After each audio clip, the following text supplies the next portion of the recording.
안녕하세요. 사연에 빠지다의 DJ 민영입니다. 오늘도 두 가지 사연 준비되어 있는데요. 끝까지 들어주실 거죠? 구독과 좋아요 잊지 마시고요. 그럼 오늘의 사연 바로 시작할게요. 안녕하세요. 저는 지난달 이혼 재판에서 승소하고 고향으로 돌아와 농사를 짓고 있는 새 아이의 엄마이자 이제는 가장이 된 40대 초반의 농부입니다. 처음에는 귀농이라는 것을 결사 반대했어요. 친정 아버지께서는 정기적으로 투석을 받으셔야 하는데 그러려면 접근성이 좋은 곳이 좋다고 생각했거든요. 하지만 친정 아버지께서 무조건 고향에서 살고 싶다고 강력하게 요구하시기도 했고 투석 가능한 병원이 생각보다 멀지 않아서 고민 끝에 귀농을 선택했답니다. 처음에는 걱정을 했는데 지금은 내려오기 너무 잘했다 싶어요. 아이들도 건강하게 잘 지내고 있고 친정 아버지께서도 점점 체력이 좋아지셨거든요. 남편은 제가 일하던 학원의 원장님께서 소개시켜 주셨어요. 은행에서 일하는 사람으로 착실하고 꼼꼼하며 반듯한 사람이라고 꼭 한번 만나보라고 하셨죠. 원장님의 소개라 어쩔 수 없이 나갔는데 몇 번 만나보면서 생각보다 저하고 잘 맞는 사람인 것 같았어요. 대화가 잘 통하기도 했고요. 딱 하나 돈을 쓰는 것에 좀 인색하다는 느낌을 받은 것을 제외하고는 다 괜찮았습니다. 하지만 저도 절약이 습관인 사람이라 그런 부분이 단점으로 느껴지지는 않았어요. 사실 제가 중학생 때 어머니께서 도박으로 집이며 돈이며 다 날리고 사라지신 적이 있었거든요. 평소 씀씀이가 크다고는 생각했지만 도박에까지 손을 대셨을 것이라고는 생각지도 못했었죠. 정말이지 마른 하늘의 날벼락이었어요. 갑자기 덩그러니 빚과 학교에 남아버린 아버지와 우리 자매는 하루아침에 길바닥으로 나와야만 했죠. 나름의 어려운 시절을 보내다 보니 저는 물건에 대한 욕심도 없고 언제 사고가 날지 모르니 최대한 돈을 아껴 쓰고 모아야 한다는 주의였어요. 그러다 보니 예전 남자친구 중 하나는 저한테서 가난 냄새가 나서 싫다고 말하며 헤어지자고 하는 인간도 있었답니다. 하지만 남편은 달랐죠. 저의 이런 점을 장점으로 봐주었거든요. 그렇지만 그런 남편이 가끔은 이상하다 싶기도 했어요. 한 번은 결혼을 앞두고 남편이 자기 직장 동료의 결혼식에 함께 갈 수 있겠냐고 하더라고요. 그래서 아무 생각 없이 알겠다고 했죠. 결혼식장에 가게 되면 우선은 당사자와 인사를 나누고 축의금을 내잖아요. 듣고 계시는 분들은 모르겠지만 저는 보통 그런 순서로 하거든요.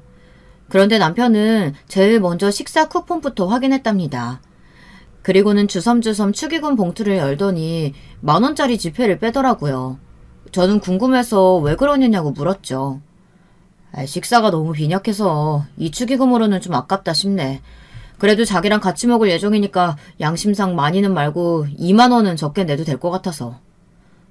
지금 식사 때문에 축의금을 적게 낸다는 말이야? 아니 그래도 같이 일하는 동료인데. 동료면 뭐 그렇게 친한 사이도 아니고 동기기는 해도 오머가며 인사한 게 전부니까 내가 누군지도 모를걸. 남편은 이 정도면 식대로 충분하다는 말까지 하더군요. 저는 얼굴이 화끈거려서 견딜 수가 없었습니다. 그래서 남편의 동료들에게 인사만 하고는 속이 좋지 않다고 먼저 들어가겠다고 했죠. 남편은 속이 많이 나쁘냐고 걱정스럽게 저를 바라보더니 아까 축의금 내기 전에 말을 했어야지 왜 축의금을 내고 나서 아프냐고 한 소리 하더군요. 솔직히 말하면 정이 확 떨어졌습니다. 이 남자를 그만 만나야겠다는 생각이 들 정도였죠. 남편은 동료들에게 제가 아파서 먼저 가봐야겠다고 말하며 끝까지 함께 해주지 못해서 미안하다는 말을 남기고는 저를 데리고 식장을 나왔죠. 집까지 데려다 주겠다는 남편을 차마 거절하지 못했어요. 남편은 가는 도중 약과 죽을 챙겨주고는 푹 쉬라고 했죠. 혼란스러웠어요. 이렇게 다정한 사람인데 오늘 보여준 모습은 너무나도 실망스러웠거든요. 저는 내리면서 조심스럽게 낮의 일에 대해 말했어요. 남편은 제 이야기를 듣더니 너무 순순히 알겠다고 했죠. 나는 당연하다고 생각했는데 당신이 그렇게 이야기한다면 나도 생각을 다시 해볼게. 솔직히 축의금은 내가 축하하고 싶은 마음을 돈으로 전하는 것이라고 생각해서 이번처럼 그냥저냥 인사하고 지나는 사이는 내가 손해보지 않는 선에서 해결했거든. 저 사람이 내 결혼식에 와서 축의금을 얼마나 할지 모르니까. 그런데 당신 이야기 들어보니까 내가 생각했던 기준을 수정해야 할 필요가 있기는 하구나 싶네. 남편이 담담하게 고쳐보겠다는 말을 하는데 약간의 안도가 밀려왔죠. 완전 귀 닫고 자기 고집만 부리는 사람은 아니구나 싶었답니다. 실제로 그 뒤로 부의금이나 축의금으로 서로 얼굴을 붉히는 일은 일어나지 않았어요. 제 말에 귀를 기울이는구나 싶더군요. 그래서 그 일은 잊기로 했어요. 하지만 이 모습이 그저 상황을 피하기 위한 연기였다는 것을 저는 전혀 몰랐답니다. 축의금 사건은 이것이 끝이 아니었어요. 결혼식을 하고 저희는 바로 신혼여행을 떠나지 않고 하루 정도 호텔에서 좀 쉬다가 가기로 했어요. 남편은 결혼식 내내 긴장해서 있었을 텐데 체력은 회복해야 하지 않겠느냐고 말하며 호텔에서 푹 쉬다가 가자고 했죠. 저는 말 그대로 녹초가 되어서 기절할 것 같더라고요. 완전히 늘어져 있는데 남편이 소파에 앉아서 무언가를 열심히 체크하고 있더라고요. 저더러는 먼저 쉬라고 하면서 말이죠. 잠결에 들리는 남편의 목소리에 신경 쓰여 나와보니 하객 명단을 펼쳐두고 중얼거리더라고요. 아이씨, 이 새끼 내가 준 돈이 얼만데. 여보, 뭐해요? 좀 더 잘하니까 별일 아니야. 그냥 하객 명단 보고 있었어. 좀 쉬었으면 당신도 볼래? 당신 친구들 축의금은 제대로 냈는지 보자. 축의금은 제대로 냈는지? 그게 무슨 말이에요? 내가 축의금 받은 친구한테 누가 얼마 냈는지 하객 명단에 표시를 해두라고 했거든. 낸 만큼 수고를 해야 되잖아. 이 새끼. 내가 낸 돈보다 10,000원 적게 냈잖아. 이 새끼를 진짜. 남편은 결혼식을 마치고 소파에 앉아 그동안 자신이 낸 축의금 명단과 하객 명단을 비교하며 축의금을 적게 낸 사람들을 추리고 있었던 거죠. 저는 놀라고 어이가 없어서 지금 이게 무슨 상황인가 판단이 서지 않았어요. 보통 축의금을 누구에게 얼마 냈는지 따로 메모를 해두는 편인가요? 저는 그런 적이 한 번도 없어서 이런 남편의 행동에 적응이 안 되더라고요. 남편은 저에게도 빨리 해보라고 재촉했지만 저는 괜찮다고 말하며 다시 방으로 들어갔어요. 남편은 한동안 계속 혼자서 정리를 하더군요. 결혼한 이후 저희 부부는 각자의 월급은 각자가 관리하기로 했어요. 공동생활비는 가계부를 통해 공유하자고 했죠. 그리고 양가 부모님께 드리는 돈도 정하자고 했고요. 그것 말고도 이것저것 약속하는 것들이 많았지만 저는 서로 다른 두 사람이 많았으니 그 정도는 당연하다고 생각했어요. 그 뒤로도 함께 생활하면서 특별히 문제가 된다는 생각은 해보지 않았답니다. 남편이 조심을 하는 것인지 아니면 제가 둔한 것인지는 모르겠지만 나름 평범했죠. 남편이 과하다고 생각이 들기 시작한 것은 첫 애가 태어나면서부터였어요. 하루는 남편이 기저귀를 너무 많이 쓰는 것이 아니냐고 하더라고요. 아직 어린 아기인데 어쩔 수 없는 것 아니냐고 생각한 저에게 남편이 정색을 하고 말하기에 저는 하고 싶은 말이 뭐냐고 물었죠. 아니 내 말은 꼭 그렇게 자주 갈아줄 필요가 있냐 이거지. 당신 아기가 소변을 봐도 갈아주고 대변을 봐도 갈아주잖아. 그렇게 막 쓰니까 기저귀가 많이 필요하지. 그게 무슨 말이야? 그럼 아기가 불편해하든 말든 좀 놔두라는 소리야? 지가 뭘 한다고. 그냥 우는 게 일인데 소변 정도는 그냥 좀 둬도 되잖아. 꼭 그렇게 갈아야겠어? 저거 하나에 돈이 얼만데. 저는 남편의 말에 대꾸할 말을 잊을 정도였어요. 한참을 남편 얼굴만 빤히 보던 저는 그러다 아기 엉덩이에 발진이라도 생기면 어쩌려고 그러느냐고 말했어요. 하지만 남편은 그것도 몇 번 나다 보면 적응이 되어서 괜찮지 않느냐고 어릴 때부터 너무 감싸고 키우면 아이가 튼튼하게 자랄 수 없다는 말도 안 되는 소리를 하더군요. 저는 어처구니가 없었어요. 요즘 애들이 왜 그렇게 체력이 약한 줄 알아? 다 부모들이 오냐오냐 키워서 그래. 고작 발진이 좀 어떻다고. 그 정도는 스스로 이겨내도록 둬야지. 미쳤어요? 말이 되는 소리래요. 아직 어려서 피부도 약하고 면역력도 약한데 그런 말 같지 않은 소리가 어디 있어요. 그러니까 면역력이 약하니까 키워주자는 말이지. 저는 더 이상 남편의 헛소리를 듣고 싶지 않아 입을 다물어 버렸어요. 사람이 무슨 말이 통해야지 이건 벽 보고 이야기하는 것이 낫겠다 싶을 정도더라고요. 그러다 며칠 뒤 남편은 기저귀 값이 너무 나가서 안 되겠다 하며 어디서 구했는지 면기저귀를 사용하라고 하더군요. 저는 불편함을 꾹 눌러 참고서 면기저귀가 아이에게 더 좋을 수 있다고 생각하기로 했죠. 그런데 그것도 얼마 못 가 수도세가 많이 나온다는 이유로 다시 기저귀를 사오더라고요. 그리고는 충격적인 이야기를 했답니다. 진지한 얼굴로 이거 다 기록해뒀다가 나중에 애들 크면 받아야겠다는 웃기지도 않는 말이었죠. 애들 성인이 되면 그동안 들인 돈을 받아낼 생각이라고 하며 기저귀 한 장도 다 기록했다고 자랑스럽게 말했답니다. 그 말을 들을 때는 농담 같았는데 나중에 이혼 소송을 진행하면서 양육권과 친권을 제가 가져오겠다고 하자 그럼 그동안 아이한테 들어간 돈을 위자료로 달라는 말을 하는데 그때서야 저는 남편의 저 말이 진심이었다는 것을 알 수 있었답니다. 뭐 이 정도는 그래도 귀여운 수준이었어요. 저는 첫째를 낳고 나서 학원으로 복귀하는 대신 집에서 온라인 학습 관리를 해주는 일을 시작했어요. 아이를 돌보면서 할 수 있는 일이라 따로 베이비시터를 둘 필요가 없어서 좋았죠. 남편도 아이는 엄마랑 같이 있어야 유대관계가 좋아진다며 찬성했고요. 그렇게 일을 하는데 사건이 터진 것이었어요. 시어머니께서 크게 돈 사고를 치신 거죠. 시어머니께서 계모임을 통해 알게 된 사람들에게 사기를 당했거든요. 그래서 모아둔 돈의 대부분을 날려버린 것은 물론이고 집까지 다른 사람 손에 넘어갈 뻔했던 그런 사건이었어요. 저는 진짜 남편이 그렇게 화내는 모습을 처음 봤어요. 그날 이후로 남편은 갑자기 앞으로 모든 돈 관리는 자신이 하겠다고 하더군요. 지금처럼 지내면 되는데 뭘 그렇게까지 해요. 지금도 당신이 관리하잖아요. 그건 그거고 앞으로 당신 월급도 내가 관리하고 싶어. 당신이 엄마처럼 허튼 짓 안 한다는 보장이 어딨어. 당신이 어머니 일로 충격받은 건 알겠지만 이렇게까지 해야겠어요? 뭐야, 당신 나 모르는 사고 치고 다닌 거야? 야, 그게 아니면 숨길 일이 뭐가 있어. 정말이지 남편은 대화가 통하지 않을 정도로 집요하게 통장을 요구하더라고요. 앞으로는 자신이 관리하겠다고 불안해서 안 되겠다고 말이죠. 몇 번의 실랑이 끝에 저는 남편에게 월급 통장을 넘기기로 했어요. 그걸로 남편의 불안감이 좀 가라앉게 된다면 다시 이야기를 해볼 생각이었죠. 하지만 남편은 더 심해지면 심해졌지 좋아지지 않았어요. 남편과 돈 문제로 싸우는 일은 둘째를 낳고 나서 좀 더 심해졌어요. 첫째는 딸, 둘째는 아들인데 첫째가 쓰던 물건 대부분을 사용하고 있지만 그래도 필요한 것들이 있잖아요.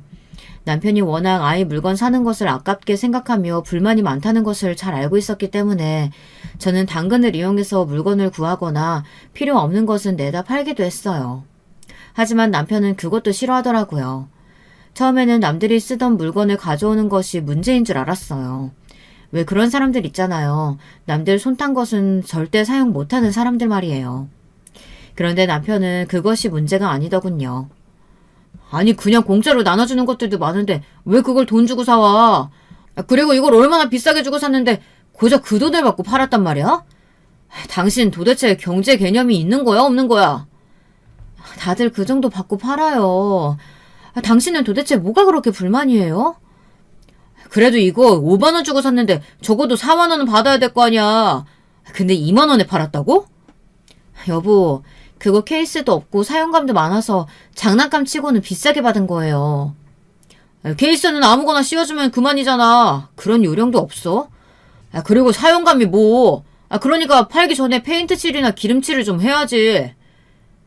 아이가 쓸 물건인데 페인트라니. 당신 미쳤어요? 내 알바야. 내 자식도 아닌데 그게 무슨 소용이야. 저는 남편의 소름 돋는 반응에 너무 화가 났어요. 아니 같이 애를 키우는 입장에서 그 말이 할 소리냐고요. 당연히 남편과 저는 크게 싸움을 했고 오랫동안 말을 하지 않았어요. 남편은 제가 화를 내는 이유를 조금도 이해하지 못했고 저는 남편의 사고방식은 물론 제가 화를 내는 상황 자체를 이해하려고 하지 않는 태도가 받아들여지지 않았죠. 그렇게 보름 정도 냉전이 지속되다가 남편이 더 이상은 당근에 관해 간섭하지 않겠다며 먼저 손을 내밀어 끝이 났답니다. 제가 남편에게 정이 떨어지기 시작한 것은 남편의 내로남불 태도 때문이었어요.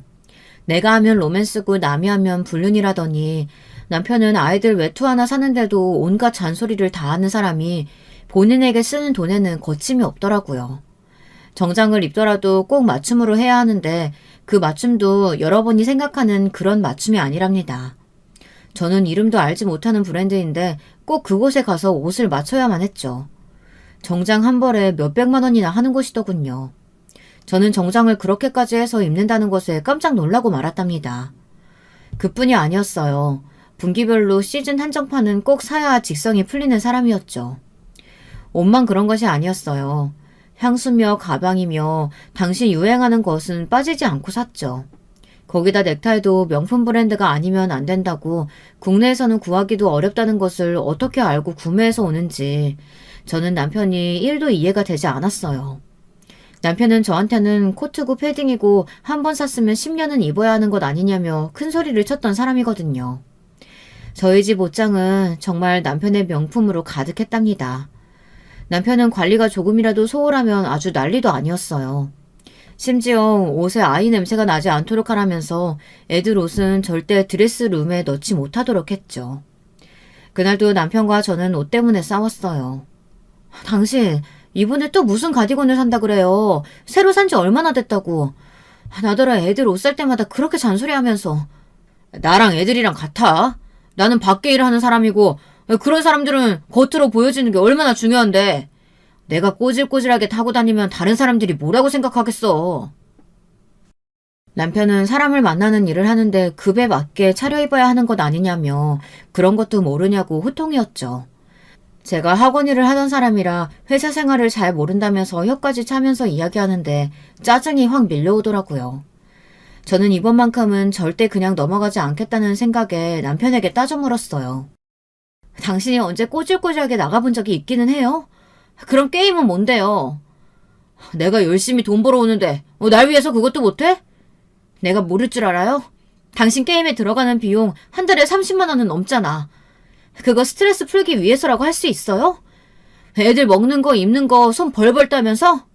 애들이랑 나랑 같아? 그것들이 하는 일이 뭐가 있는데 그냥 먹고 울고 그뿐이잖아. 당신 자식들이야. 어떻게 그런 말을 해? 저는 남편에게 소리를 질렀어요.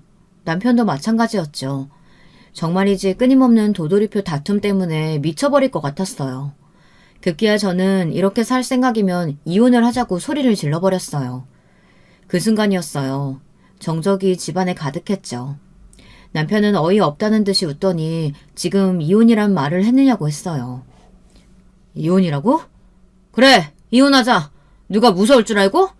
대신에 네가 쓴 돈 다 토해내고 가. 뭐라고요? 막말로 우리 공동으로 돈 나눠서 생활비 냈는데 내가 쓴 돈을 토해내고 가라니 그게 무슨 말이에요? 잊었어? 이 집 내 이름으로 대출받았잖아. 그럼 그동안 사용한 이용료를 내야지. 대출금은 우리 공동생활비에서 나갔고 관리비도 공동생활비에서 나갔는데 이용료라니. 나 혼자 살았을 때랑 당신이랑 애까지 다 함께 이 집을 사용했을 때랑 사용감이 다르잖아. 그러니까 그건 지불하고 가야지. 이 집은 4명이니까. 그리고 애들 데리고 나갈 생각이면 애들 때문에 그동안 들어간 비용 딱 절반도 나한테 주고 가고. 정말이지 머릿속이 하얗게 돼버렸어요. 저는 나 혼자 낳은 아이냐며 어떻게 자기 자식한테 들어간 돈을 받아낼 생각을 할 수 있느냐고 소리를 질렀어요. 하지만 남편은 내 자식이라고 해서 내가 무조건적으로 돈을 들여야 할 필요가 뭐가 있느냐고 했죠. 저는 그 길로 아이들을 데리고 친정으로 와버렸습니다. 정말 이혼할 생각으로 말이죠. 남편에게는 일주일 정도 연락이 없었어요. 솔직히 너무 화가 나서 이혼을 하겠다고 했지만 속으로는 불안감이 컸어요. 솔직히 계획에도 없었던 일이고 무턱대고 집을 나왔으니 마음이 편할 리가 있겠습니까? 그래도 이렇게는 살 수 없다는 생각에 저는 마음을 다잡고 있었답니다. 열흘 정도 지났나 남편에게서 연락이 오더군요.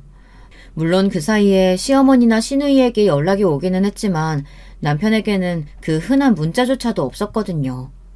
오랜만에 남편을 만나러 카페에 나갔죠. 남편은 평소와 다름없는 얼굴로 나와 있더군요. 저는 이혼 서류 준비는 다 했느냐고 물었어요. 돈을 받아내고 싶으면 서류를 적어와야 하지 않겠느냐고 비아냥거렸죠. 남편은 말없이 눈앞에 커피만 마시더군요. 침묵이 이어졌어요. 정말 이혼하고 싶은 것도 아니잖아. 당신도. 이대로 이혼해서 애 둘을 데리고 어떻게 살려고. 그러니까 이만하자. 열흘이면 당신도 나도 생각 많이 했잖아. 뭐야? 반성의 시간이 충분했으니 이제 그만하자. 뭐 이런 거예요? 내가 왜? 내가 왜 변상을 해야 되는데? 내가 뭘 잘못했다고? 당신이 서운한 것도 이해하고 앞으로 나도 양보할게. 애들한테 들어가는 돈에 대해서 일체 잔소리하지 않을 테니까 당신도 이제 그만해. 나는 애들이 워낙 빠른 속도로 크니까 잠깐 쓰고 말 것을 왜 사줘야 하나 싶었던 것뿐이야. 그 생각이 잘못되었다고 이야기하잖아요. 나도 아이들한테 이것저것 다 사주자고 말하는 건 아니에요. 적어도 애들한테 필요한 것들은 사야 된다는 말이죠. 당신이 자신을 생각하는 것처럼 애들도 나도 생각을 해달라는 거예요.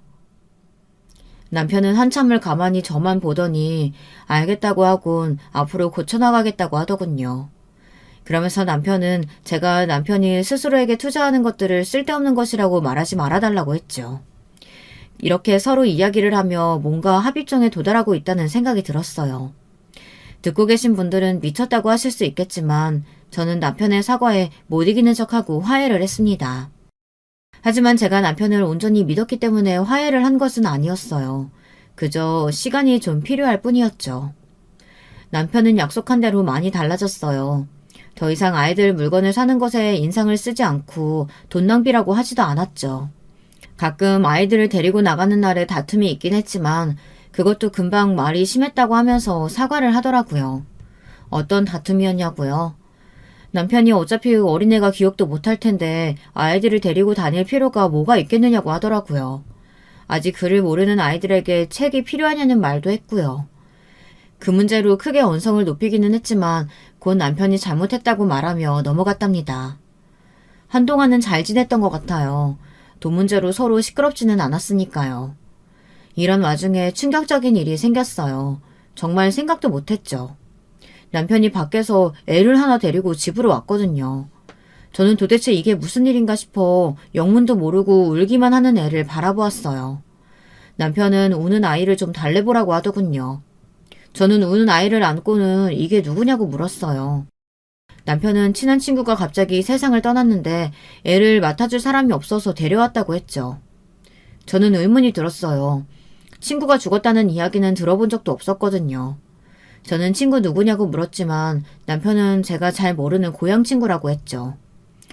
친척들이 아무도 아이를 데려가서 키우려고 하지 않아 결국은 자신이 데려왔다고 하는데 뭔가 찜찜하더라고요. 저는 남편에게 혹시 당신 자식은 아니냐고 물었지만 남편은 버럭하면서 자신이 무슨 바람이냐고 화를 냈습니다. 바람 피울 돈이 있으면 자신이 봐둔 가방을 하나 더 사겠다고 하면서 말이죠. 그래서 당신이 무슨 수로 이 아이를 맡아 키우겠다는 말인데요. 우리가 입양해서 키우려고 둘째랑 나이도 비슷하잖아. 하나 키우나 둘이 키우나 뭐 비슷한 또래니까 많이 들어가지는 않겠지. 양육비는 걱정하지 말고 당신 불쌍한 애들 그냥 못 보고 넘어가잖아. 그냥 우리가 키우자. 당신은 아이 키우는 일이 무슨 반려견 키우는 거랑 똑같은 줄 알아요? 어떻게 그런 무책임한 말을 해요? 우리가 이 아이의 진짜 부모가 되어야 한다고요. 그럴 자신 있어요? 내가 말했잖아. 뭐 둘이나 셋이나 무슨 차이겠어. 하여튼 내가 양육비 받고 키우기로 했으니까 그렇게 하자.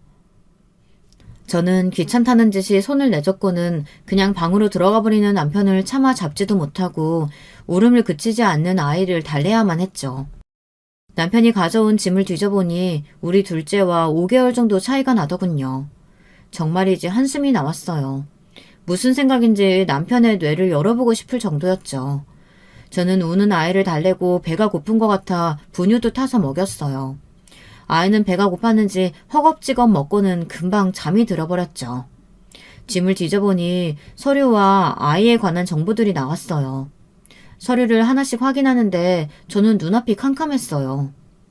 다음날 저는 남편에게 정말 이 아이를 키울 생각이냐고 물었고 남편은 서류 다 받았으며 죽은 친구가 남긴 유언에 따라 아이를 키우면 매달 일정 금액의 양육비가 나오기로 되어 있다고 하더군요. 저는 남편이 그 돈이 탐이 나서 아이를 데려온 것은 아닌가 생각이 들었어요. 우선은 남편의 친구라는 사람의 이름을 들어본 적도 없고 심지어 만난 적도 없었거든요. 죽은 친구의 아이를 데려와서 키울 생각까지 했다면 그래도 보통 친한 친구 사이가 아니잖아요. 그런데 제가 몰랐다는 것이 말이 되냐고요. 그리고 하나 더 의심이 들었던 것은 남편이 자기 자식도 신경 쓰지 않은데 남의 자식을 불쌍하고 안타까워서 데려왔을 리가 없다는 것이었죠. 남편은 제게 둘째와 같은 또래인데 뭐가 힘들겠냐고 하더군요. 정말이지 아이 둘의 아빠가 할 말은 아닌 거죠. 연년생 둘을 키울 때 아무것도 하지 않았던 남편이 뭘 알겠나 싶더군요. 그렇게 저는 졸지에 아이 셋의 엄마가 되었어요. 남편은 예상처럼 제게 아이를 맡겨두고는 나 몰라라 했고요. 여기까지 들으신 분들은 왜 참고 살고 있느냐고 답답해 하실 것 같아요. 아마 제 자식이 저처럼 살았다면 저 역시도 뒷목 잡고 쓰러지겠죠. 자그마한 변명을 하나 하자면 저에게도 나름 사정이 있었답니다. 우선 경제적인 능력에 자신이 없었어요. 당시 아버지께서도 건강검진 결과로 신장에 문제가 있는 것으로 나와 각종 검사를 받으셨고 그 결과 투석을 시작하셨거든요. 비용이 생각보다 만만치 않더라고요. 남편은 모르겠지만 제가 따로 아르바이트를 해서 모은 돈으로 아버지 병원비를 대기도 빠듯했기 때문에 아이를 데리고 나갈 자신이 없더라고요. 거기다 몸이 아프신 아버지에게 이혼을 하겠다고 말을 꺼내는 것도 망설여졌어요. 저희 아버지 세대에는 이혼하면 죽는 줄 아는 분들이 덜어 있으시잖아요.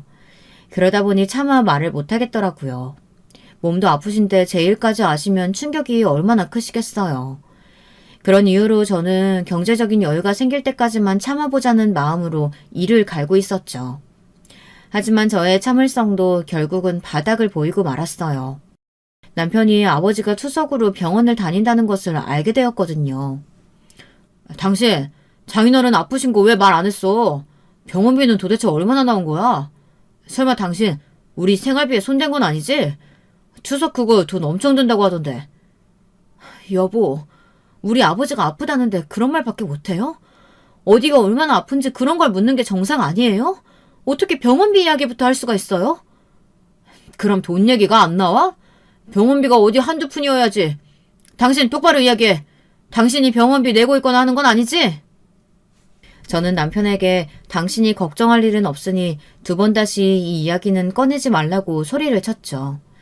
그리고 아버지를 보러 가겠다고 하며 아이들을 데리고 친정으로 향했어요. 친정은 발칵 뒤집어졌어요. 제가 남편이 데려온 아이에 대해 이야기를 한 적이 없었거든요. 아버지께서는 남편이 외도를 한 것이냐며 노발대발하셨지만 사연을 이야기하니 한숨을 내쉬시며 무슨 말도 안 되는 오지랖이냐고 혀를 차셨죠. 저는 그런 아버지께 남편의 목적이 돈이라는 이야기는 하지 못하고 한동안 아버지 건강을 위해 친정에서 지내기로 했다고 말씀드렸어요. 아버지께서는 남편 혼자 두고 친정으로 오면 어떻게 하느냐고 하셨지만 아이들을 보니 기분은 좋아 보이셨죠. 남편은 그 뒤로도 몇 번이나 전화가 왔어요. 혹시 병원비는 누가 대고 있느냐, 영수증을 확인해보고 싶으니 당장 병원비 내역서를 가져와라. 이런 말들을 하면서 전화를 미친 듯이 걸더라고요. 저는 남편에게 우리 집 돈은 한 푼도 쓰지 않았으니 관심도 가지지 말라며 선을 그었고요. 하지만 남편은 절대 믿을 수 없다고 하더니 급기야 저에게 투석을 꼭 받아야 하는 것이냐는 소리를 하더군요. 저는 순간 울컥해서 어떻게 그런 무식한 이야기를 할 수 있느냐고 따져 물었어요. 남편에게 아픈 사람더러 투석을 왜 받느냐니 그게 할 말이냐고 했죠. 남편은 그럼 투석 횟수를 한 달에 한두 번도 충분한 것 아니냐고 했죠. 제 이성이 끊어진 것은 바로 그때인 것 같아요. 저는 그런 소리 한 번만 더 하면 가만두지 않겠다고 소리를 질렀습니다. 그리고 저랑 이혼할 생각이면 그렇게 하라고 하고는 전화를 그냥 끊어버렸답니다. 그 뒤로는 일체 남편의 전화를 받지 않았죠. 하지만 남편은 생각보다 끈질기더라고요. 아버지께서는 한동안 괜찮아지셨나 싶었는데 갑자기 상황이 악화되어 병원에 결국 입원하게 되셨어요. 건강관리가 중요하다고 해서 식단부터 운동까지 시키는 대로 다 했는데 왜 이런 일이 벌어지나 정말이지 미칠 것 같더군요. 하지만 아버지께서는 담담하신 말씀으로 나이가 들어서 여기저기 고장나는 것을 가지고 뭘 그렇게 화를 내고 속상해하느냐며 걱정하지 말라고 하셨어요. 아무래도 저를 달래주고 싶었던 것 같았습니다. 그렇게 보름 정도 입원 생활을 하고 나셔서야 아버지께서는 퇴원을 하실 수 있었죠. 저는 몇 가지 주의사항에 대해서 듣고는 병원비 수납을 하러 갔어요. 원래 예상했던 것에 비해 100만 원이 더 나왔더라고요. 아버지 병원비로 자매끼리 돈을 모았는데 그걸 넘어버린 것이죠. 저는 급한 마음에 제가 아르바이트로 모아둔 돈에서 100만 원을 꺼내 병원비를 내고 올라왔습니다. 병실로 아버지를 모시러 올라왔는데 간호사분이 저를 힐끔힐끔 쳐다보시더라고요. 저는 영문도 모르고 이게 무슨 일인가 싶었죠. 아버지 병실 앞으로 다가가는데 그 안에서 남편의 목소리가 들리더군요. 여기를 말해준 적이 없었는데 어떻게 여기를 알고 왔는지 저는 깜짝 놀라고 말았어요. 남편의 큰 소리가 들리더군요. 장인어른, 결국 입원까지 하셨습니까? 그것도 3인실에? 아니 6인실, 8인실도 많은데 왜 3인실에 들어오셨어요? 여기 병실비가 얼만지나 알기나 하세요? 병실이 없어서 어쩔 수 없었네. 그나저나 박서방, 여기 와서 이렇게 큰 소리 내는 이유가 뭔가? 내가 아파서 우리 딸이 계속 친정에 있던 것이 불만인가? 고작 그런 거 가지고 제가 여기까지 왔겠습니까? 그런 건 아무것도 아니죠. 천년이든 만년이든 친정에 있고 싶다면 그렇게 하면 되죠. 그게 문제가 아니지 않습니까? 제가 뭘 보고 왔는지 아세요?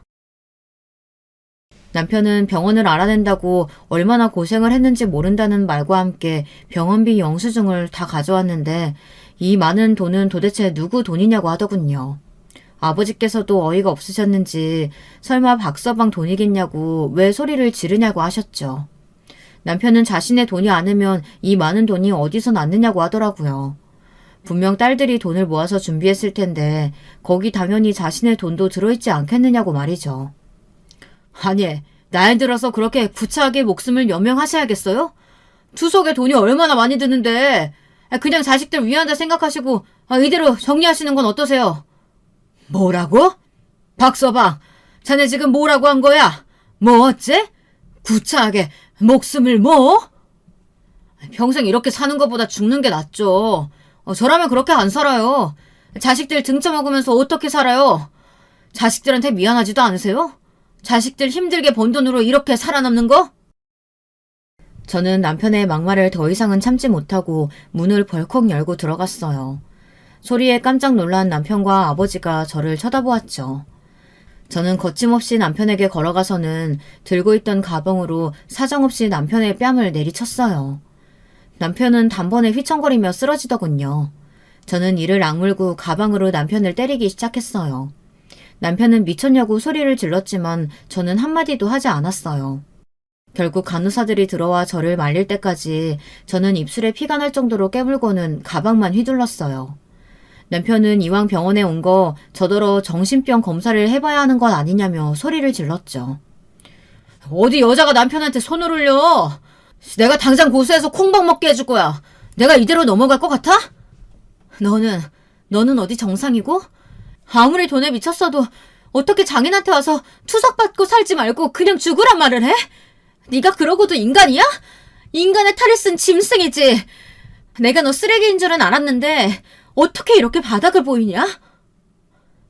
너? 너 지금 나한테 반말했냐? 내가 어디 틀린 말 했어? 그 비싼 투석을 일주일에 몇 번씩이나 받으면 그 병원비는 누가 내는데? 당신이 돈이 어디 있어서? 열심히 일해서 돈 벌었는데 이런 곳에 돈 나간다고 생각해봐. 당신 같으면 가만히 있을 수 있어? 네 돈?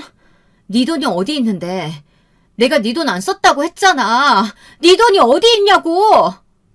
그럼 내가 처제한테 물어보니까 자매들끼리 사이좋게 돈 내기로 했다는데 당신이 돈이 어디 있어서 그 몫을 냈냐고! 저는 여동생에게 전화해서 확인했다는 말에 온몸에 소름이 돋았어요. 제가 아니라고 12번은 더 이야기했던 것 같은데 어떻게 그렇게까지 할 수 있는지 말이죠. 저는 따로 아르바이트를 한 돈이며 생활비에서는 한 푼도 쓰지 않았다고 했죠. 그러자 남편의 눈이 매서워지더군요. 뭐야, 나 몰래 돈 벌었어? 돈을 벌었으면 나한테 줘야지. 그걸 숨겼단 말이야? 얼마야? 언제부터 벌었던 거야? 매달 얼마나? 그 돈도 다 내 돈인 거 몰라? 남편은 제가 아르바이트를 한 것도 부부 공동재산이니 한 푼도 빼먹지 말고 달라고 하더군요. 저는 코웃음을 치며 월급을 넘겨줬으면 된 거지 그 돈은 왜 줘야 하느냐며 꿈도 꾸지 말라고 했죠. 남편은 자신의 피 같은 돈이 나갔다며 아주 난리가 났고요.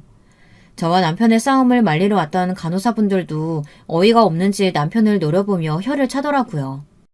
남편은 눈에 핏줄까지 서면서 제게 숨겨둔 돈을 다 내놓으라고 난리였어요. 급기야 병원 가드가 올라오시더니 남편을 끌어내더라고요. 남편은 나가면서도 제가 자신의 돈을 갈취한 것이나 다름없다며 재판정에서 보자고 싹 다 신고하겠다고 했죠. 저 역시 신고할 수 있으면 해보라고 했고요. 한바탕 소리를 지르고 나자 저는 얼굴이 화끈거리기 시작했어요. 눈이 돌아서 남편과 붙었지만 엄연히 이곳은 병원이었고 많은 간호사님과 환자들이 있었거든요. 다들 구경거리 난 것처럼 보고 있더군요. 저는 급하게 아버지의 짐을 챙겨 병실을 빠져나왔습니다. 집으로 돌아오는 동안 아버지께서는 한마디 말씀도 하지 않으셨어요. 집에 도착하신 아버지께서는 방으로 들어가셔서 등을 보이고 자리에 누우셨죠. 저는 아버지께 말을 걸려고 했지만 아버지께서는 아무 말도 듣고 싶지 않으니 잠시 혼자만의 시간을 달라고 하셨죠. 저는 미안하다는 말을 남기고 안방을 조심스럽게 나왔고요. 얼마 뒤 남편에게서 문자가 왔더라고요. 당장 아르바이트로 벌어둔 돈 다 토해내라는 말과 함께 만약 내놓지 않으면 부부 공동재산을 자신 몰래 마음대로 쓴 것에 대해 법적인 조치를 취하겠다는 말이 있더군요. 저는 죽어도 그런 일은 없을 거라고 답을 하고는 바로 남편을 차단해버렸답니다. 남편과 연락을 끊고 나서도 저는 한동안 흥분이 가라앉지 않았어요. 어떻게든 남편에게 되갚아주고 싶은 마음은 가득한데 어디서 시작을 해야 할지 모르겠더라고요. 저녁까지 안방에서 나오지 않으셨던 아버지는 다음 날이 되어서야 얼굴을 보이셨어요. 그리고는 담담하게 그만큼 했으면 충분하다고 하시며 이혼해서 아이들 데리고 돌아오라고 하셨어요. 아무것도 몰랐다면 몰라도 그런 인간인 줄 알았는데 어떻게 더 살아? 너 그동안 참고 산다고 고생했다. 왜 말을 안 했어? 하루 이틀도 아니었을 텐데. 죄송해요, 아버지. 아버지께서 그런 더러운 말 듣게 했네요. 정말 죄송합니다. 됐다. 그리고 무슨 일이 있어도 애들은 데려와라. 밖과 성도 다 갈아버리고 그 밖에서 데려왔다는 그 애도 데려오고 그 집구석에 애들 두는 것도 범죄다, 범죄. 저는 아버지께 그렇게 하겠다고 말씀드리고는 가장 친한 친구에게 연락을 했어요. 저는 변호사인 친구에게 솔직하게 이혼을 하려고 하는데 어떻게 하면 좋겠느냐고 물었어요. 친구는 자신이 이혼 전문이 아니라 직접 변호를 맡아줄 수는 없지만 자신의 남편이 맡아줄 것이니 걱정하지 말라며 제게 용기를 주었죠. 저는 이미 모든 준비가 끝났다고 하며 재판에 필요한 자료는 모았다고 말했어요. 남편이 육아에 얼마나 관심이 없었는지 독방 육아를 하면서 힘들었던 점이라든가 남편이 아이들에게 인색했지만 자신의 사치에는 얼마나 관대했는지에 대한 이야기를 하나도 빠짐없이 했죠. 친구와 친구 남편은 제 이야기를 부지런히 메모하더니 한 부분에서 의아함을 보이더라고요. 바로 친구와 아이를 맡아서 키우기로 했다는 부분이었죠. 근데 그 의도가 불순한 것 같은데 양육비가 들어온다는 말은 맞아? 혹시 그 양육비에 대해서 본 적 있어? 아니, 그런 적은 없어. 여기 가계부에 그 애에 관련된 것들은 따로 적어뒀거든. 그런데 이걸 보고는 왜 따로 적어놓느냐고 하면서 구분하지 말고 적어두라고 하더라고. 뭔가 수상한데. 그 친구라는 사람의 친척들 연락처는 알고? 저는 솔직하게 그 부분에 대해서는 따로 조사한 적이 없다고 말했어요. 친구는 이 일이 단순한 이혼 재판 그 이상이 될 수도 있을 것 같다고 하더라고요. 친구는 남편이 은행에서 일을 한다는 점과 함께 좀 더 알아봐도 좋을 것 같다고 하면서 분명 구린 구석이 있겠다고 하더라고요. 저는 내심 어느 정도 의심하는 부분이 있기는 했기 때문에 고개를 끄덕였죠. 그날부터 저와 남편의 물어뜯는 전쟁이 시작되었습니다. 남편은 제가 자신을 속이고 부부 공동 재산을 숨겼다는 것이 문제라고 했어요. 또한 자주 아이들과 함께 집을 나가 가정을 유지하고자 하는 자신의 의견을 묵살했다고 주장했죠. 그 중에서도 어이가 없었던 것은 제가 결혼을 해서 가정을 새로 만들었음에도 불구하고 여전히 친정과의 돈독한 관계를 유지하며 재산을 밖으로 빼돌렸다고 하는데 정말이지 남편의 눈앞에 있었더라면 그 주둥이를 비틀어버리고 싶을 지경이었어요. 이혼 재판이 참 길고도 긴 싸움이라는 것을 듣긴 했지만 막상 제가 그 당사자가 되어보니 정말 힘들더라고요. 끊임없이 남편의 주장이 헛소리인 것을 증명해야 했고 거기다 양육권도 걸려있다 보니 몇 배로 더 힘이 들었답니다. 친권에 양육권까지 갖고 싶다고? 당신이 무슨 돈으로 애들 키우려고? 나는 양육비 단 한 푼도 안 줄 거야. 친권까지 뺏기는데 내가 왜 양육비를 내야 되는데? 양육비 주지 마. 나도 너 같은 인간 돈으로 우리 황금 같은 아이들 키우고 싶은 줄 알아? 호적 정리까지 깔끔하게 할 테니까 2번 다시 애들 얼굴 볼 생각은 하지 말라고. 내가 말했지? 애들 데려가려면 그동안 애들 키운다고 들어간 돈 다 토해내야 한다고. 그 말이 농담 같아? 나는 당신한테 한 푼도 빠짐없이 다 받아낼 거야. 안 주면 이혼이고 뭐고 없어. 법정에서 말해주겠지. 우리 판사님이 뭐라고 하시는지 들어보자. 내가 너같이 애들 두고 흥정이나 할 사람으로 보여? 제 말에 남편은 발작 버튼이 눌려진 사람처럼 난리가 났지만 저는 무시로 일관했어요. 친구 남편은 어떻게 저런 인간이랑 살 수 있었냐며 재판이 계속될수록 혀를 내두르고 고개를 저었죠. 저는 힘없이 웃으며 그러니 빨리 이혼을 하고 싶다고 말했어요. 그러는 와중에 친구에게 놀라운 소식을 들었어요. 실제로 남편의 친구는 아이를 남기고 온 가족이 교통사고로 죽은 것이 맞았어요. 그리고 아이를 데려가는 조건으로 유언장에 따라 매달 200만 원의 양육비를 받을 수 있다고 되어 있었죠. 대신 조건이 있었어요. 매달 아이에게 들어가는 돈이 100만 원이 넘으면 양육비를 2배로 받을 수가 있더라고요. 저는 왜 남편이 가계부에 아이에게 들어가는 돈을 다 함께 기입하라고 했는지 알겠더라고요. 한 달에 100만 원이 들어갈 턱이 없잖아요. 우리 둘째랑 모든 것을 같이 사용했는데 말이죠. 그뿐만이 아니야. 너 알고 있었어? 네 남편 은행에서 무슨 짓 저지르고 있는지. 대출 업무하면서 뒷돈을 어마어마하게 챙기고 있는 모양인데 너 아는 거 없어? 뒷돈? 그런 얘기는 들어본 적 없는데. 그건 알아. 남편이 정기적으로 낚시하러 가는 곳이 있거든. 매번 가는 곳인데 혹시 거기랑 관련 있지 않을까? 친구는 그 정보를 바탕으로 알고 지내는 검찰과 이야기를 좀 해보겠다고 했죠. 남편이 한 달에 한 번은 낚시터에 갔는데 한 번도 낚싯대를 챙겨가는 모습을 본 적이 없었거든요. 그것 말고도 늘 가는 몇 군데의 장소에 대해 친구에게 말해주었어요. 남편은 저에 대해 다 알고 있다고 하겠지만 저 역시도 가계부 곳곳에서 발견되는 의문의 기록에 대해서 따로 체크하고 있었거든요. 남편과의 진흙탕 싸움은 그동안 남편이 육아에 전혀 동참하지 않았다는 사실과 아버지에게 막말을 했다는 증거 등을 토대로 저의 승소로 끝이 났습니다. 당연히 위자료와 양육비도 받게 되었죠. 남편은 죽어도 이대로 이혼할 수 없다고 했지만 재판에서 이미 끝이 났는데 어쩌겠어요. 남편은 법정을 나서며 자신에게서 단 한 푼도 받을 수 없을 것이라고 이를 갈며 말했습니다. 저는 앞으로 더 놀라운 일들이 많을 테니 그때 가서 이야기하자고 하며 쌩안이 돌아섰답니다. 이혼이 성립되고 저는 아버지의 의견에 따라 귀농을 선택했어요. 남편에게는 말하지 않았지만 아르바이트로 번 돈으로 주식을 했던 저는 운이 좋았는지 이익을 많이 봤거든요. 그래서 땅도 사고 집도 샀죠. 남편은 그런 사실을 이혼이 성립되고 나서야 알았답니다. 어떻게 알았는지 귀농한 집으로 찾아왔더라고요.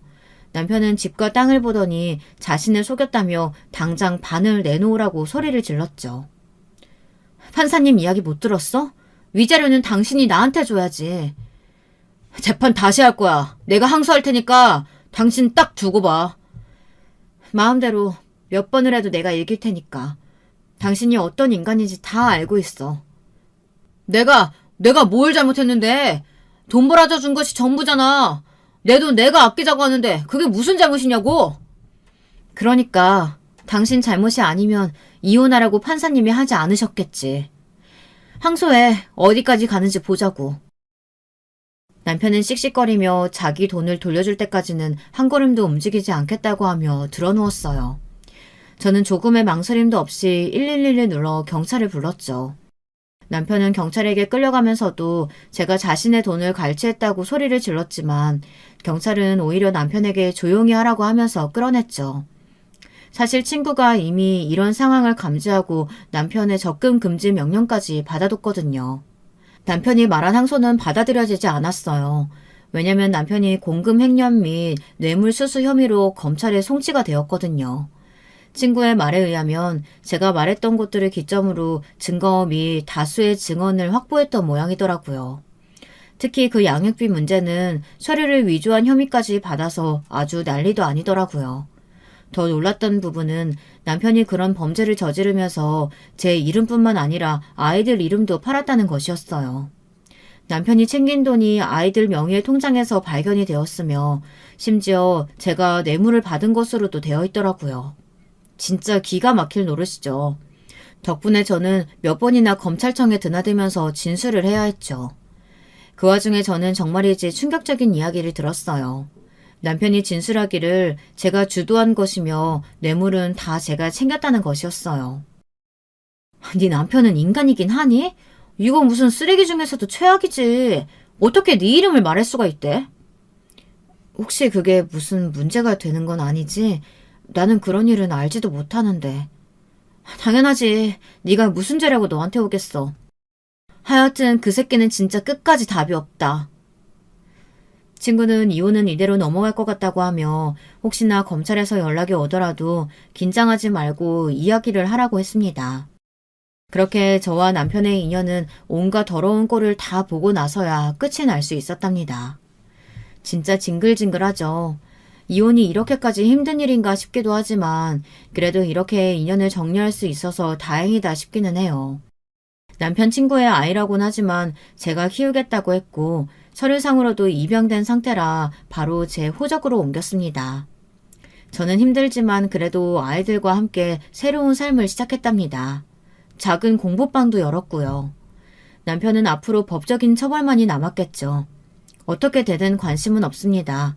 그저 두 번 다시 우리 아이들 앞에 아버지라는 이름으로 나타나지 않기를 바랄 뿐이랍니다. 제 이야기 끝까지 들어주셔서 감사합니다. 여러분, 두 번째 사연 시작하기 전에 좋아요, 구독 꼭 눌러주실 거죠? 그럼 두 번째 사연 바로 시작합니다. 우리나라 사회는 타인의 시선에 민감하다는 게 객관적으로 밝혀진 사실인데요. 남의 시선이나 의견을 벗어나 자기 인생에 집중하는 게 좋다는 걸 모두가 알고 있지만 그걸 실천하기란 쉽지 않은 일인 것 같아요. 특히나 내가 행복할 때 남이 불행하면 두 배로 행복해진다는 사람들도 많은 걸 보면 말이죠. 이번 사연 바로 이런 점에서 집중해서 들어주세요. 안녕하세요. 저는 경기도에 살고 있는 40대 여성이에요. 남편하고는 20대 후반에 결혼해서 지금은 딸 하나 아들 하나 낳아서 남매를 키우며 살아가고 있고요. 경기도가 엄청 크잖아요. 저희 사는 곳은 경기 남부에서도 서쪽인데요. 결혼했을 때 신혼집은 경기 남부의 동쪽에서 마련하고 살았습니다. 시댁이 그쪽에 있어요. 참고로 제 친정은 지방이고요. 저희 시댁은 가감없이 표현해보자면 그 식구들이 대체로 남한테 과시하려는 욕구가 있는 편입니다. 저희 남편이 2남 1녀 중에 둘째거든요. 3남매 중 첫째인 아주버님께서는 물질적인 거 엄청 따지시는 분이라 그렇게 계산기를 잘 두드리세요. 누구 연예인이 땅 투기로 얼마 벌었다더라. 이웃집 누구네가 차종을 어떤 걸로 바꿨는데 전에 타던 것보다 얼마나 더 비싸더라. 캠핑 장비에도 브랜드가 있고 급이 있는데 남들이 보고 부러워할 만한 걸 사려면 최소 어디 제품은 사야 되더라. 이런 것들 있잖아요. 사소한 것부터 큰 것까지 재고 따지시는 게 아주 입에 습관적으로 발려있는 분이세요. 가끔은 이게 짠돌이 기질로 발현되실 때가 있어서 기름값 더 싼 주유소 가려면 여기 말고 딴 데로 가야 된다는 식으로 따지시는 경우도 있긴 한데요. 웬만하면 과시욕으로 발현이 됩니다. 한 가지 예를 들자면 이런 거예요. 아주버님께서는 별로 치러 다니지도 않으시면서 차 트렁크에는 골프 치러 다니는 장비들을 넣어 다니세요. 그리고는 괜히 트렁크 한 번씩 열어서 못 꺼내고 정리하는 척을 하시죠. 그러면서 주변에 누군가가 골프 치나 봐요 이런 식으로 물어봐 주기를 바라시는 게 바로 아주버님의 스타일이랍니다. 누가 그런 걸 물어보는 순간 아주버님께서는 호화 골프장들을 입에서 줄줄이 읊으시는 거지요. 그렇다고 정말로 아주버님께서 그 값비싼 골프장들을 다녀보셨냐고요? 어디 회원권이라도 있으셨냐고요? 아니요. 그런 건 아니었으나 남들한테 나 그 정도 급이 되는 사람이야 이렇게 이미지를 어필하고 싶으셔서 거짓말 하시는 겁니다. 본인의 주장에 따르자면 그것은 악의가 섞인 거짓말이 아니라 이 사회를 살아가는데 꼭 필요한 선의의 거짓말이라고 하셨어요. 제가 결혼하고 나서 얼마 안 됐을 때 진짜 아주버님의 캐릭터에 적응이 안 돼서 너무 헷갈리기도 하고 여러모로 힘들었던 기억도 있네요. 시간이 갈수록 익숙해져서 그러려니 하게 됐지만요. 시댁 3남매 중에 막내가 제 신우인데요. 자기 오빠들이랑 나이 차이가 좀 나는 편이에요. 나름 늦둥이라고 할 수 있죠. 집에서 좀 오냐오냐 하면서 자란 것 같더라고요. 막내에다가 혼자 딸이니까 나름 사랑을 받았을 거예요. 그래서 그런지 처음 봤을 때 싸가지가 많이 없다는 인상을 받았었네요. 우와, 언니가 저희 작은 오빠랑 결혼하신다는 사람이에요? 얘기로만 많이 들어보고 사진으로만 봤는데 실제로 이렇게 만나게 되니까 너무 신기하네요. 근데 실물보다 사진이 나으시네요. 이렇게 사진빨 잘 받는 사람은 처음 보는 듯? 언니 사진 찍으실 맛 나겠다.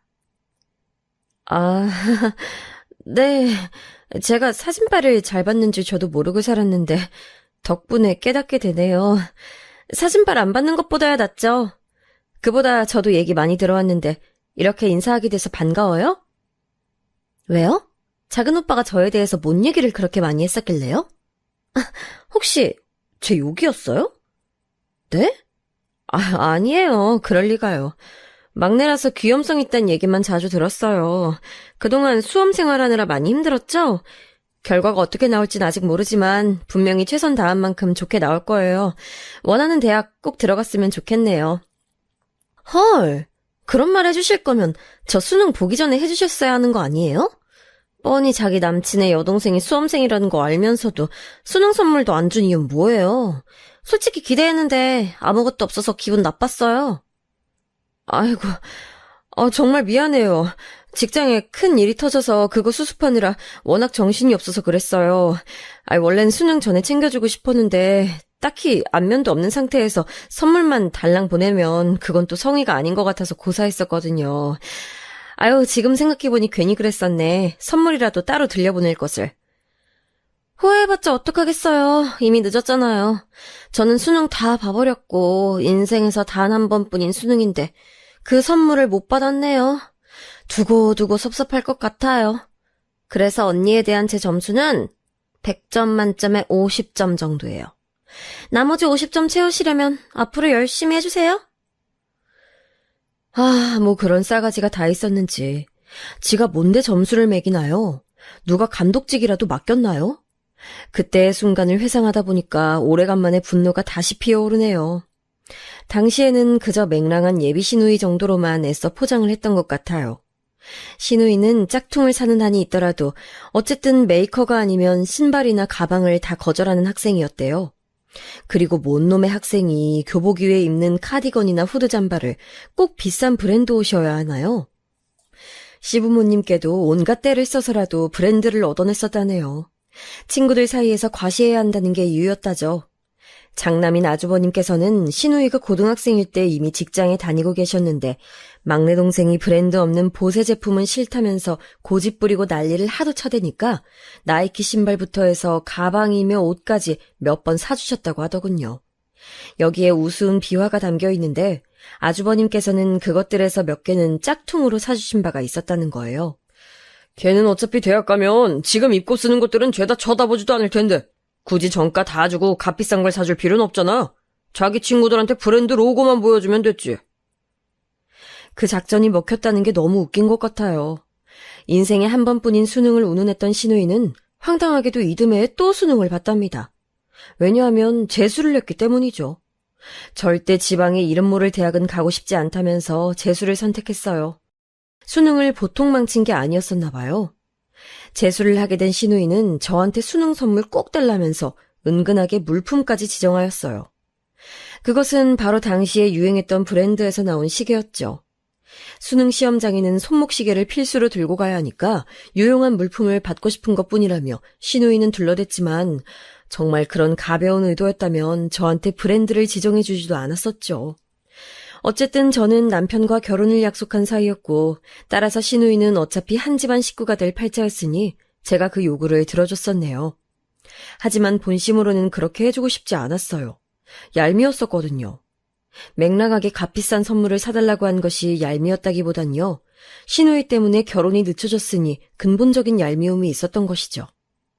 원래 저랑 남편의 계획은 그해 늦봄이나 가을에 결혼식을 올리는 것이었지만 이듬해로 연기가 됐어요. 신우이가 재수생이라는 게 그 이유였어요. 시어머니의 가까운 지인분의 자식도 그해에 재수를 했는데요. 어쩌다 보니까 시어머니와 그 지인분이 자식들의 재수 얘기를 나누다가 싸우게 되셨나 봐요. 싸움의 끝에 결론이 그래서 네 자식과 내 자식 중 누가 더 재수로 좋은 대학 가나 보자 이렇게 났거든요. 대학 잘 가면 최신 휴대폰과 노트북을 사주겠다는 시어머니의 공언에 신우이는 눈이 뒤집혔죠. 과시하고 남들 반응 살피며 눈치 보는 데에 혈안이 되어 있는 유전자는 시어머니로부터 내려왔나 봐요. 시어머니, 아주버님, 신우이 이렇게 셋이 비슷한 결을 가지고 있어요.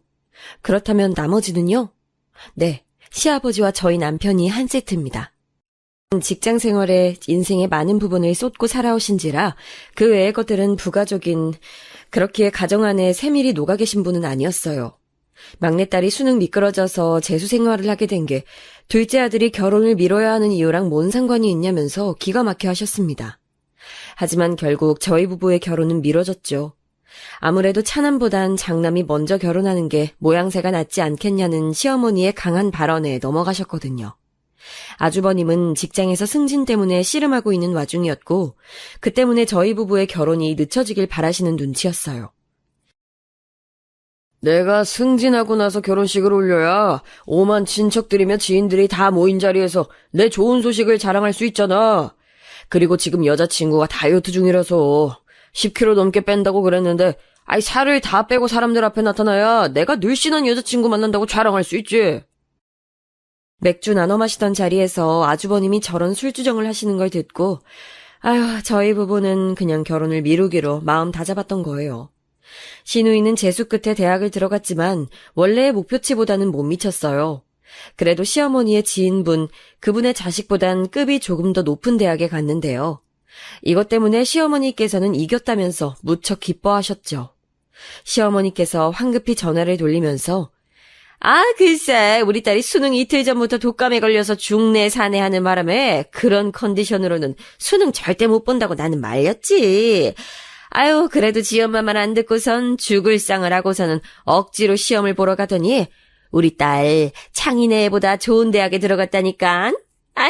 결과는 아쉬운데 그래도 창인의 쪽보단 대학 잘 붙었으니 이걸 어떻게 받아들여야 돼?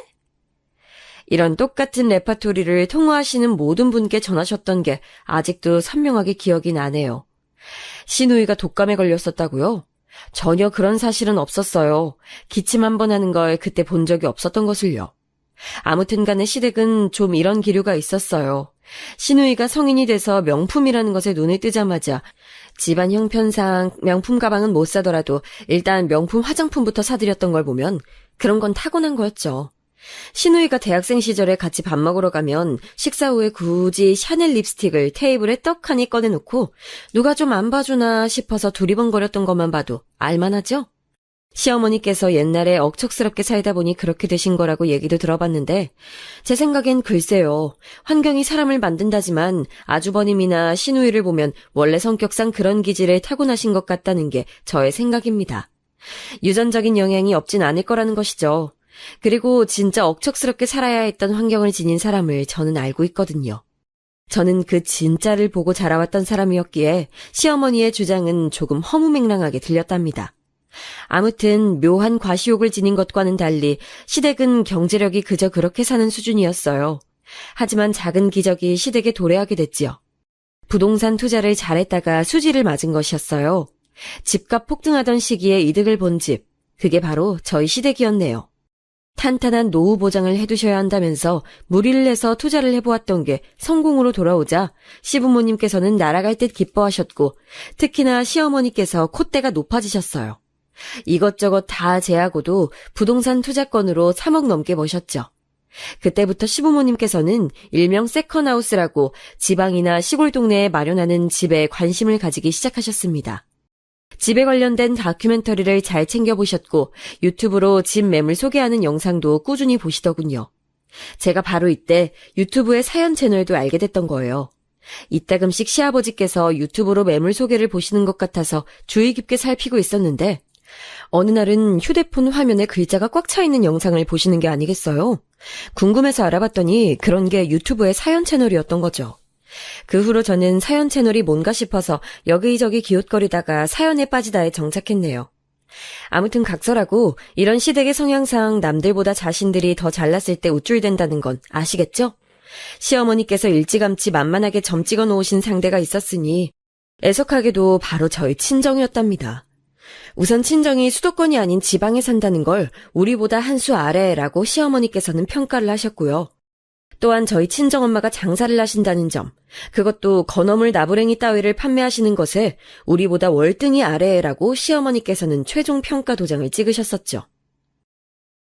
우리 안사돈께서는 올해도 명절에 장사 나간다고 하시려나? 정말 안타깝고 안쓰러운 일이지만 어쩔 수 없는 일이기도 해, 그치?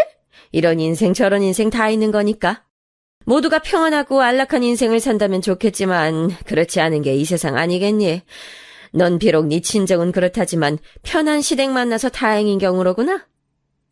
저는 시어머니께서 그런 식으로 호들갑을 떠실 때면 아예 상대할 가치를 못 느꼈어요. 특히나 부동산 그것 때문에 돈 좀 생기신 이후로 정신이 꽃밭에 가 계신 것 같은 시어머니의 모습을 볼 때마다 참 떨떠름했거든요. 그래서 더욱 무시가 잘 됐던 듯 싶네요.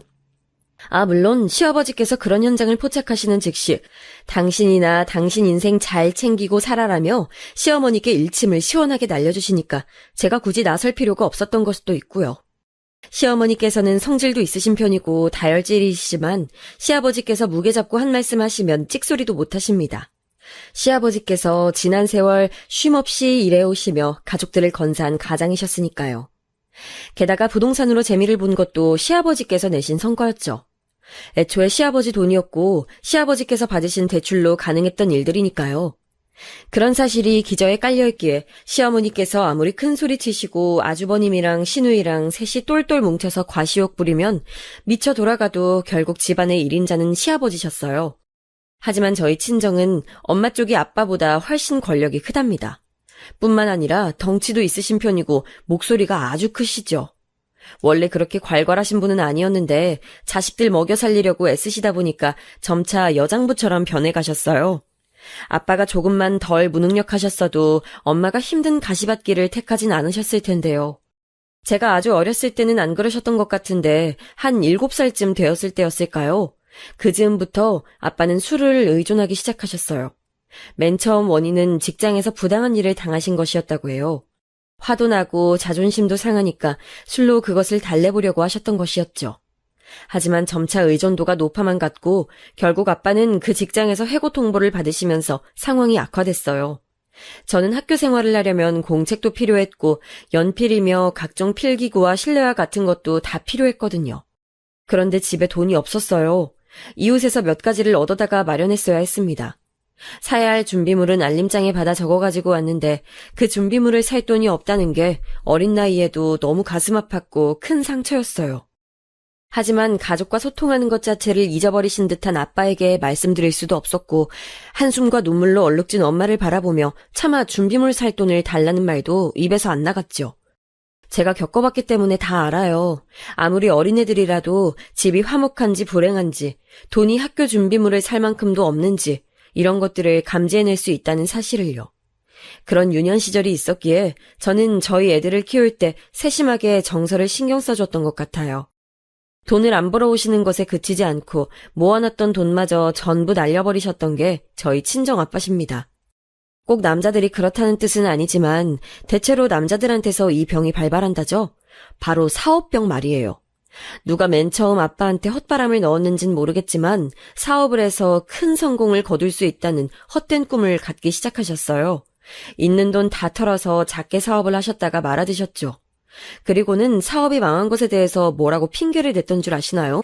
규모가 너무 작아서 그랬던 거야. 아예 크게 벌렸어야 했는데 반이 커야 돈이 벌리는 건 당연한 일이잖아. 안 그래? 투자가 너무 약소했기에 실패할 수밖에 없었대요. 아빠는 받을 수 있는 대출 다 받고 지인들과 친척들 모두 총동원해서 돈을 빌려다가 또 사업을 시작하셨어요. 이번에는 어떤 지인분과 동업을 하는 형태였죠. 엄마가 차라리 갈라서자고 이혼하고 나서 사업 시작하라면서 아빠를 극구 말려댔으나 소용없었어요. 내가 배에 기름칠할 수 있게 해줄 테니까 잔말 말고 기다려. 이대로는 우리 집이 개뿔 희망이라도 있을 것 같아? 당신이나 애들이나 그냥 조용히 나 응원하면서 기다리면 돼. 내가 사업가로서의 면모 이번에야말로 제대로 보여줄 테니까. 아빠는 자신만만하게 외치셨고 저는 그때 아직